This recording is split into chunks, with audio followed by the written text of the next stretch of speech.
YouTube, and welcome to another episode of the Albino Rhino Beer Review. Today we have a beer that is coming to us from the Beau's all-natural brewing company in Van Cleek Hill, Ontario. One of two Canadian breweries, that are B Corps or benefit corporations, and one of 5 in the continent. I think all time is what they were saying. Anyway, this is from their Best of Beau's pack. Now, their Best of Beau's pack is, it comes out every year. People vote on what's going to go in it. And this stuff goes in it, and it's sold for $24. Now, $24 for the 4-pack sounds steep and sounds hurtful. And it kind of is, but isn't at the same time. I mean, these are 600 milliliter bottles, so you're paying about $6 each in Ontario. We're not talking about in the US and all that, but we're paying $6 each in Ontario for high-quality 600 milliliter beer. So higher than a pint, slightly smaller than a bomber. Now, I don't mind paying $6 for these. Only reason it kind of hurts is because you're paying $24 because you have to buy all 4. I kind of wish they were separate, but I understand why they can't be, because then that's 4 SKUs, and the LCBO doesn't want to give you 4 SKUs for the same brewery at that same time unless they're doing a feature on that brewery. I understand that, okay. This pack actually was nice because it came with 2 beers I really liked and 2 beers I'd never had. So it came with the Coffee Brewed, which is their coffee amber ale, and they've done that bourbon barrel aged, they've done it regular, and they've done it as a mixture with that and the Collaborator. They put in the Burnt Rock Vanilla Porter, which is one of my favorite porters of all time. They put in a Gruit that I hadn't had, and they put in this beer. This beer is Mission Accomplished. Now, Mission Accomplished has been around for a little while, and I've just never gotten my chance to try it yet. This is their American India Pale Ale. Local spring water, organic barley, malts, organic hops, brewer's yeast. Bottled on the 29th of October. Today is the 18th of November, so this is actually under a year old, sorry. And that's actually awesome. Under a month old. Fuck.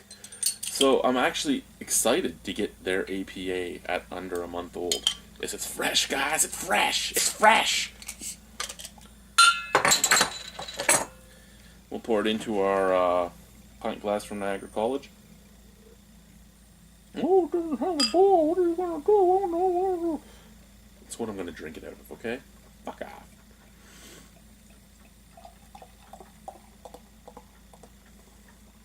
I don't know how many times I walked past this thinking that it was their Oktoberfest pack that I had already bought, because I don't even know if they just had both of them there. It's just, this pack was in the exact same spot the Oktoberfest pack was in, and I've walked past the spot a few times, not even looking at it, just figuring it was the Oktoberfest pack. Who cares, right? And then this week I just stopped and I kind of looked at it and I'm like, oh shit, that's the Best of Beau's pack. I don't have that yet. What's in it? So, there you go with the look. Slightly off-white head, big bubbles. That head is a beautiful head. Color on this thing, mixture between like a brassy gold and a straw yellow. So a mixture between your regular adjunct lager. And no, I'm not trying to diss on them. I'm just trying to give you an idea of the color in case the camera's not picking it up right, okay? So the different, a mix between like a regular adjunct lager and, I don't know, an actual craft lager, like say the Brooklyn lager. That's kind of what the color mixture is for me. Looks nice though. It does look nice. It sort of has that orange hue starting up. I really like the artwork on this too. The flight mask. I like that. That smelled like dirty at bum. That didn't. Okay. It's the head. It's getting the foam up my nose. It's the problem right now. Mango, orange. Mango, orange, a bit of peach, and a tiny touch of lime. That's what I'm getting on the nose. No malt bill really, but then I'm getting it out of the neck of the bottle, not out of the glass. Lots of tropical fruits, basically. And out of this, I'm getting the same thing, but if I get too close to the foam, I get just dirty foam smell. Okay, let's try it. Cheerio. Oh wait. Cheerio. Oh, I didn't tell you the ABV on this, eh? 5.7, I do believe. Beau's All Natural Brewing Company. 5.7, yeah. Oh no, wait, I'm blinder than usual. 6.7. It's a 6.7 ABV beer.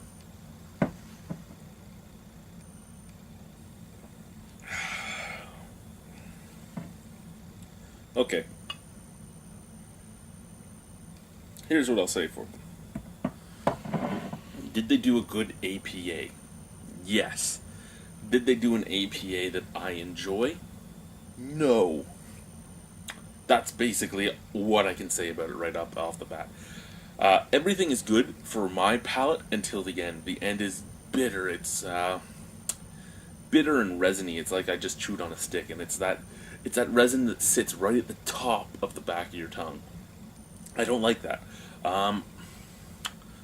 For those of you that haven't watched the show all that much, APAs, IPAs, all that used to not be my favorite style because of the hops that were used. I found out which hops I didn't like and started trying other hops, and I can love. There's a lot of IPAs, there's a lot of APAs, there's a lot of pale ales that I fucking love.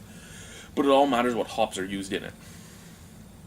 This, not one that I'm loving, to be honest with you. Not one that I'm loving.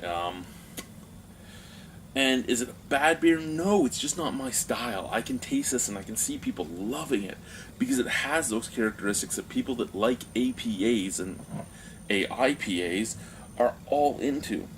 For me, I'm not all into that. I don't want just a bitter background. Like I'm talking right now, and you've seen how long now since I've taken my sip. That bitter resininess is still sitting on the back of my tongue.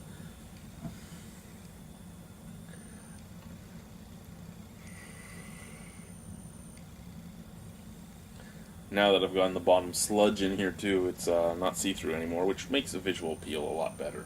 To be honest with you, the visual appeal is nice. The scent is nice, other than the kind of dirty smell from the head. When the head's gone, or right from the bottle, it smells very nice. Now that the unfiltered portions are in there, do you think I'm going to like it more? Let's find out.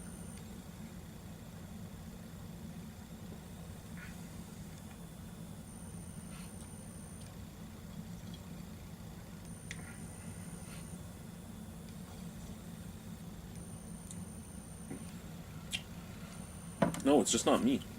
It's just not me. Well-crafted beer, not my thing. Nice malt bill on the forefront. Nice orange and mango taste, and then bang! There comes the resin. Like pine and resin all together. Pine sap and resin. Yeah, it's not me. Well-crafted beer, yes. Is the problem with the beer its quality? No, the problem isn't the quality. The problem is the beer isn't a beer I like. Out of 10 on this beer, yeah, I couldn't. I'm not going to be able to finish this. I'm going to actually drain pour this most likely, and it's not going to be a recorded drain pour. I record any drain pour that's drain poured because the beer is horrible. I'm not drain pouring this because it's not the beer is horrible, it's that it's horrible for my taste. And I guess that sounds slightly off-putting and slightly derogatory to some beers. But there are some beers that just aren't high quality. Or have too many faults, or this and that. I've grown a little bit since I started doing this. It's not a fault of the beer. It's not a fault of the brewing. It's not a low quality beer. You can taste the quality in it. It's just not a beer for me. It's just not there for me. It's not what I like. Out of 10, yeah, 2.5.